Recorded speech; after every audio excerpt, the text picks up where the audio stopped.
and welcome to Good Game Spawn Point, the show for younger gamers by gamers. I'm Bajo. And I'm Hex.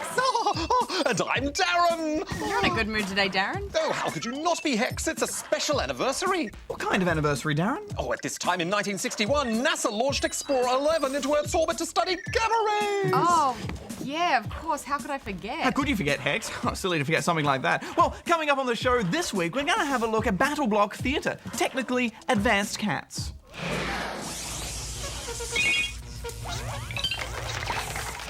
It's also exactly 32 years since the first computer mouse was introduced. That is useful information, Darren. The first computer mouse. Speaking of useful information, I've got to go read the news. Okay, bye. Was it a ball mouse? I'm afraid so. Those were simpler times. Yeah. I remember having to, you have to undo them and then like clean all the gunk off them, put it back in, and sometimes I'd put it back in without the ball in it, and then I would leave it there and everyone would go, "Where's the ball in my mouse?" Hex here from the Spawn Point news desk. John Bacteria Grayson, a hardware enthusiast from the UK, recently completed work on what is undoubtedly the king of retro game consoles. The console, dubbed Project Unity, combines the actual hardware from 15 different game consoles, including the Atari 7800, ColecoVision, Dreamcast, GameCube, Mega Drive, Nintendo 64, PlayStation 1 and 2, Sega Master System, NES, and Super Nintendo, to name a few. The big box took Grayson 3 years to make and just over $1,000 in parts to construct. He also created a special master controller to work with all the consoles. He has no plans to sell it. Minecraft creator Marcus Notch Persson is currently ranked as the second most influential person in the world, according to public voting on Time magazine's 100 Most Influential People of 2013. Notch beat out such influential people as Gangnam Style Psy, US President Barack Obama, Jackie Chan, the Pope, and just about every influential person in the world. The only person ranked higher on the poll is Egyptian President Mohamed Morsi. The final ranking will be chosen by the magazine's editors. Why don't you do a time warp this episode, Darren? Oh, a splendid idea, Yeah. Bajo. It's been a while since I've travelled through time. Bring me back a hat. Negative. We can't alter history. The risks are too dangerous. I want a hat. Negative. Alright, from the makers of the chaotic 2D beat-em-up Castle Crashers comes the equally manic platformer BattleBlock Theatre. This game has one of the coolest and most hilarious intro animations I've ever seen. Ocean, everyone was screaming like, "Help me! Splash! Splash!" And there was this huge whale like, "Wah!" and made it super scary. And I think there was a shark. Yep, there he is. Oh God. After the SS Friendship crashes, you must platform your way through countless perilous levels to collect gems to release all your friends from an island prison. For every 10 gems you collect, you can release one more character, which you then have the option of playing as from that point on. You can also collect balls of yarn to trade with prison guards for new weapons to help you out in your adventures. The levels are short, fast, and frantic, and take inspiration from games like Little Big Planet with all the different types of blocks and platforms you'll encounter. Each new level will introduce a new element. At first, you simply have to make your way through a fairly simple platforming layout. But as you progress, you'll have spikes, lasers, ice, sludge, exploding blocks, and disappearing blocks to deal with. Levels become more complex with puzzles to solve and enemies to avoid. Yeah, and Darren, I thought the difficulty curve was perfect. And while you're graded on your performance at the end of each level for how many gems you collect, obtaining that tricky ball of yarn, and bonus points for completing it within a certain time, there's no real penalty for death. There are tons of checkpoints throughout each level for you to respawn at, so you can have another shot. Yes, repeated death in BattleBlock is all part of the joy. It fills you with this carefree sense of abandon as you just hurl through each level. Sometimes breezing through, sometimes succumbing to the shameful and repeated fate of spikes and explosions.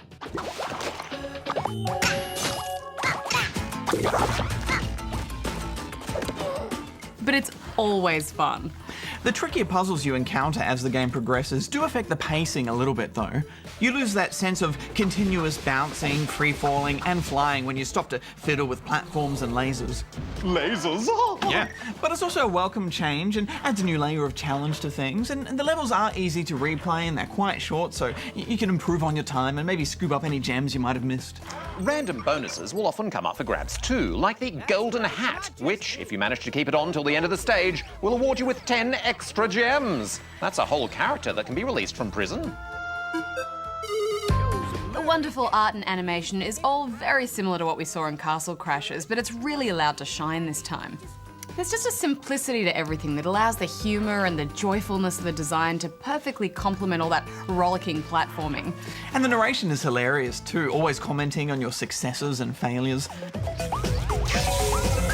No, don't die. I felt like I had a friend with me playing the whole time. Well, of course, you can have a real friend playing with you if you choose, as the game supports co-op. And like in Little Big Planet, levels are adjusted to suit cooperative play, which is just excellent. It becomes about how you can work together as a team to reach gems, hurl each other across chasms, and activate switches while your buddy continues on, and vice versa. This makes the co-op playthrough an entirely different experience to the solo game, even though you're playing the same story. Yeah, if you can make it to the first area, you may end up just getting caught up in silliness and shenanigans like we did. I don't. You. I don't. You. I don't. You welcome to BattleBlock Theatre. If you really want to let loose against each other though, you're better off doing so in the arena battles. You can play locally or online and choose from a range of short and crazy battle modes, which end up just being a bit of a messy punch fest, to be honest, but it continues that random hilarity. My favourite was the mode where you had to catch falling bits of gold from a floating whale while trying to steal gold from other players by hitting them. And if that wasn't enough, it takes one more leaf from the Little Big Planet playbook and gives you free reign of their level editor. We've never been very good at creating our own levels, have we, guys? Speak for yourself. Well, it's still fun checking out other people's gauntlets of torture.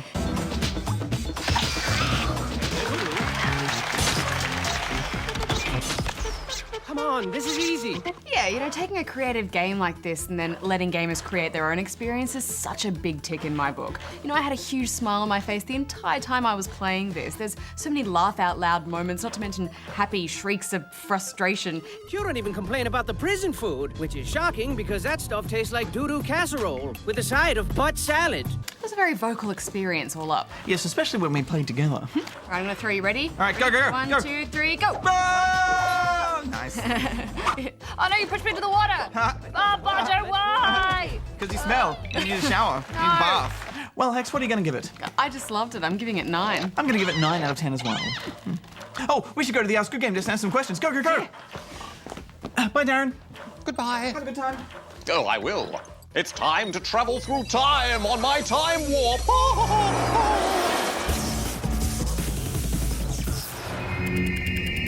The year is now 1981. The American Space Shuttle has become the first reusable manned spacecraft.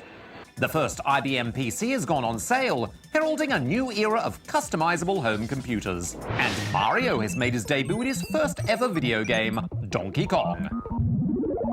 But we've journeyed back in time to examine another influential game, Wizard of War. Wizard of War popularized a new way of playing, cooperatively. 1 or 2 players controlled laser-armed heroes called warriors. While you could shoot the other warrior for 1,000 points, you could also work together to vanquish the evil wizard and his goblin minions. The idea caught on, and more co-op hits followed. Joust, Bubble Bobble, Double Dragon, and Contra. Oh, so many lasers. It just goes to show that sometimes 2 heads are better than 1. Well, time to return to the present day!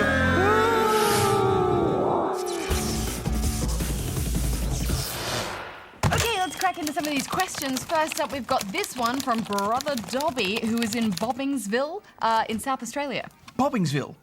Yeah, so everyone's just bobbing all the time, constantly bobbing around. You'd fit in really well there. See? It's pretty fun. Especially if you put it to a beat. Hey,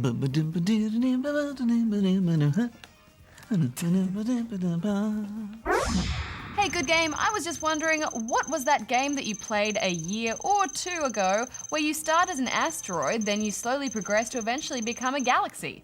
Also, why don't you make an Ask Good Game on Good Game? Brother Bobby out. Ah! Well, Brother Bobby, I'm pretty sure the game you're talking about is Solar 2, which is quite an excellent little game available for PC. But there's actually loads of games a bit like that we'd recommend. Yeah, what do you think we should call that genre, Hex? I don't think it's got a name yet. How about the eating up stuff and getting bigger genre? Well, it doesn't have a very good ring to it. What about the blobby, bally, growing, rolling games genre? I like that, it's catchy. Well, Bobby, in the blobby, bally, growing, rolling game genre, we'd have to suggest the Katamari series. It's a very wacky bunch of games that involve rolling a ball around and picking up lots of things to make it grow until you eventually start sucking up buildings and even planets. And there's pretty much a version of Katamari on every console and handheld. And the same guys who made that also made a game called Nobby Nobby Boy for PSN and iOS. It's an even weirder game than the Katamari ones, and you control both ends of a strange worm type thingy-majig, which you have to then try and stretch and grow. It's really weird. Then there's, of course, Osmos, which is a fairly chilled-out game where you play as a little blob and have to absorb smaller blobs to become the biggest blob there is. And that's on PC Max and mobile devices pretty much. And of course, speaking of blobs, there was the awesome Loco Roco games for the PSP where you grow your little blobby guy and then split him apart. Oh, and Tales from Space Mutant Blobs Attack was a great game for the Vita where you played a little alien blob which eventually grows so big that he just starts eating cities and stuff. And you can also grab that on PC as well. But if you love spacey stuff, we suggest you check out a little program called Universe Sandbox. It's not really a game, it's basically a program based on the simulations NASA use, which lets you look at what it's like when galaxies or planets collide, and it's surprisingly fun and educational. Edutainment hacks. Edutainment. Edutainment. Phew, well, I think that thoroughly answers that. But as for why we don't do Ask Good Game on our big show, Ask Good Game, well, we kind of do, but it's on our Pocket Edition where we answer questions about some grown-up games. Yeah, so anyway, let's move on to this one from Ethan in the Gold Coast in Queensland. Heck, sometimes I send in messages to Ask Good Game. I send in messages and no one ever answers them.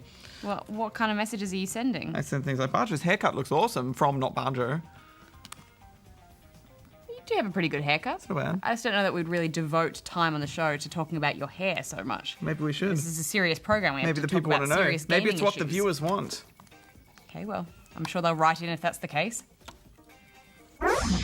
What up, bros? My PSP charger has gone missing. Is there anywhere I can get a new one? Thanks, Ethan. P.S. The reason it is missing is because I moved, and tell Darren to stop lasering innocent people. And Barjo, stop playing dumb. No offense, Barjo. Ethan. Well, no offense taken, Ethan, but yes, you can indeed go and buy a new charger for your PSP, or any handheld, really. They're available at most electronic stores and won't set you back much at all. Simply ask a shop assistant, and I'm sure they can point you in the right direction. And in fact, I think you can actually charge the PSP with a USB cable. I think you can. Maybe if you turn it off, I can't remember. Maybe. Nice. Well, hopefully you can get charged and start playing ASAP. But moving right along to this one from Gabe, who is in Goulburn, New South Wales. Hi, GGSP. I am nearly 6 and have a Wii. Can you please tell me and my little brother what are some good Mario games for us? My parents are seriously non-techie. I think you guys are great. Thanks for your help. Well, Gabe, we can definitely help you out with that. Seeing as you've got a brother, we'd say New Super Mario Bros. Wii is probably the best option for you two, since you can both play that and no one will have to fight to have a go. And of course, Mario Kart Wii is always a good option for some two-player karting action. But we'd say the Super Mario Galaxy games are the best Mario games on the Wii. They're mostly single player though. There is a two-player mode, but the second player just acts like a lame cursor and picks up star bits and shoots them at enemies, which isn't that much fun. Although if your little brother is a lot younger than you, then maybe that's something he might be able to do. Okay, well, hopefully you enjoy those, Gabe. But moving on now to this one from Miles Tails Prower in That Place with the Marshmallows, which is in South Australia and sounds delicious. It does sound delicious. Do you reckon the whole place is made of marshmallows, including the bed, so you'd be sleeping on marshmallows? Because then I would sleep on the bed. And then when you wanted to wake up in the morning, you just eat your way out of the blankets. Can you please tell how to customize your own skin/textures for your Minecraft character? I never knew how. I'm only a kid. It would be much appreciated. Also, can you review Pokemon Mystery Dungeon Gates to Infinity? Okay, thanks, bye. Whoa! P.S. Darren is a noble member of society. Oh, I see what he did there. He was acting like he was going to say Darren is a noob, but then he ended noble and member of society, so he changed it to be a compliment. It's inaccurate, though, because he's a noob. Well, we sure can tell you that, Miles. Assuming you're playing on PC, all you have to do is go to the official Minecraft website, log into your account, and then up top you'll see this profile link. Then in that page, you'll see about halfway down there's a section called Change How You Look in Minecraft. From here, you can download a template to create your own skin from, and of course you can visit any of the Minecraft community websites to download a pre-made skin. And once you've created or found a skin you want, then just click on the Choose Image button and select that file. Then upload it, and bam, you've got a new skin. Oh, it's the phone Hex! Oh! It was just this one here. Hello, Barger speaking. Pick it up and answer it like a normal person. Hello, Barjo. I was just calling to let you know that the Spawnlings can now download my amazing skin from our website so they can look just like me. Darren. Okay, well, we off you go. And yes, of course, we will be reviewing Pokemon Mystery Dungeon in just a few episodes' time. But moving on to this one now from N. Hugo 1233 in Highfields, Queensland. You really need to be more careful. I get excited when the phone rings. I care about these things. You know, we spend a lot of time setting them all up and making them look nice, and then you're just throwing it around everywhere. She's right. In Minecraft, what is the difference between beta and alpha? Please let me now. Lol. $, $$. P.S. I want Darren to answer. Well, in Hugo 1233, I'm sure Darren's very busy and we totally know the answer to that, so we probably shouldn't discuss. Redirecting broadcast. Hex, we're being hacked! Hold on! Counter-hack! Counter-hack! Reagan's magnificent obsession with Star Wars. Let's have a look at Toya Wilcox with I Want to Be Free.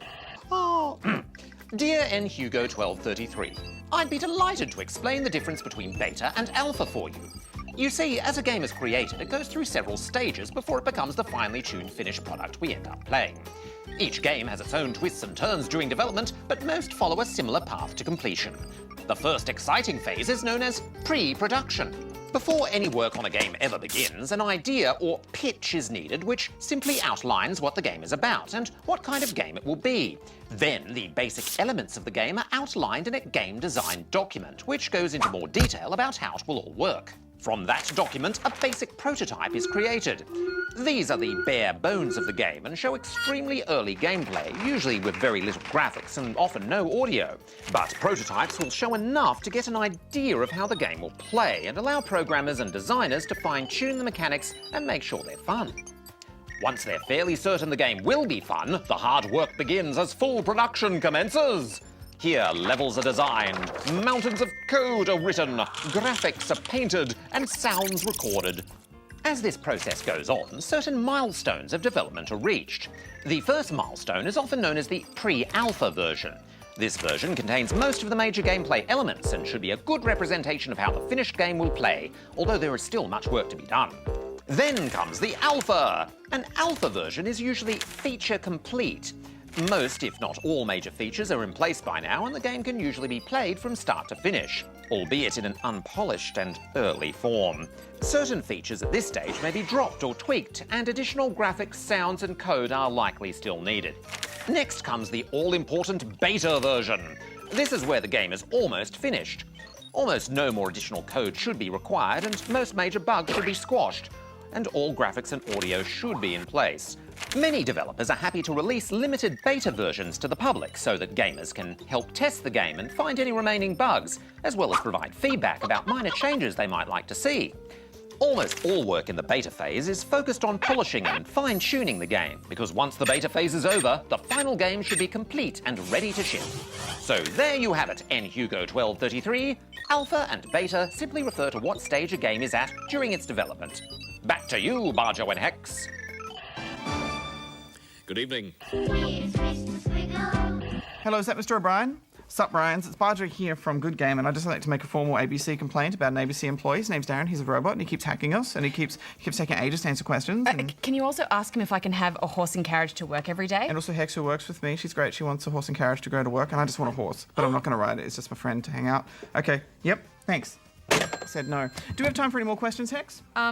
No, Darren actually took up all of our time answering questions, so hopefully we'll have some more time next week to answer some of your questions. If you'd like to ask us something, then send them in here. Sup, Bryce? Barger back here again. How you doing? Yeah, awesome. Also, Darren takes ages to answer questions, and then we're going to get to be on the television. This is Darren speaking. We can discuss this when you get back to the studio. I can't believe you dialed the wrong number. Stop hacking us, Darren. Yeah, Stop hacking stop us. sticking your nose in where it doesn't belong. Yeah. He doesn't really have a nose, does he? No, he doesn't. Well, just like old movies get remade and old music gets remastered, increasingly we're seeing classic games get an HD facelift and re-released for gamers of today. And the latest in this trend is a masterpiece, Age of Empires 2.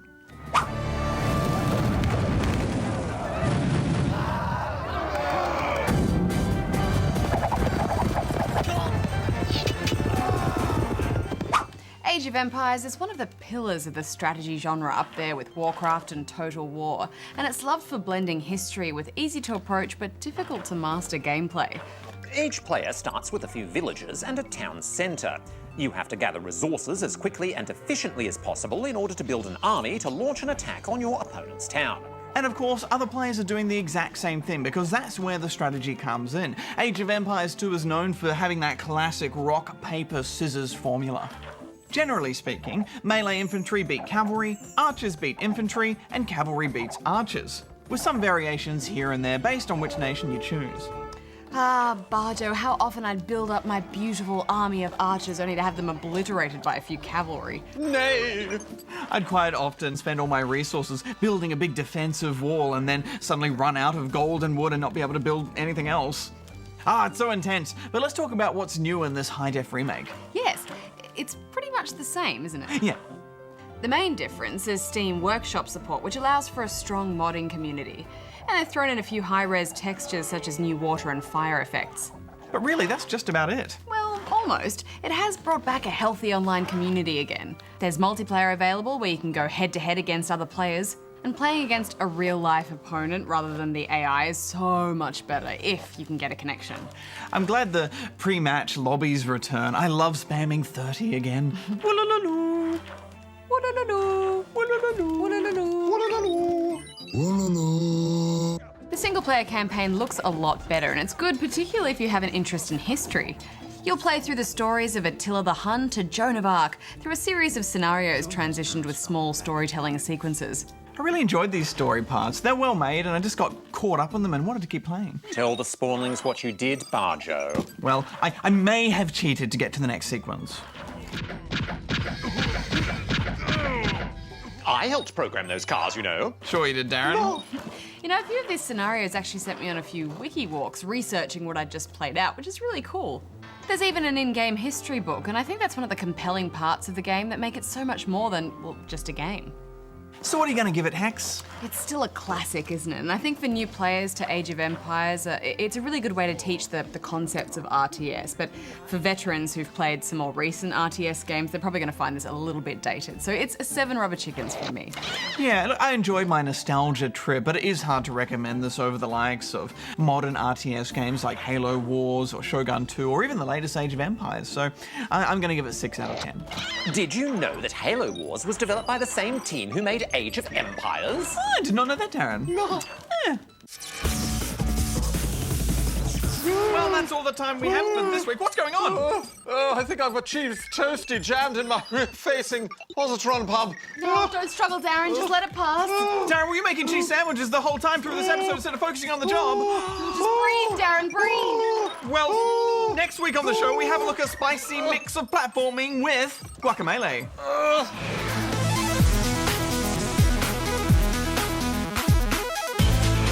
Come on, Darren, you can do it. You can do it, Darren. I believe in you. Oh, there it is. Obstruction cleared. Well, let's munch down on these, and until next week, Barjo out. Hex out. Darren out. Go. Still warm. Oh, it's actually really good. Yeah. Hex out. I don't mind it lightly toasted.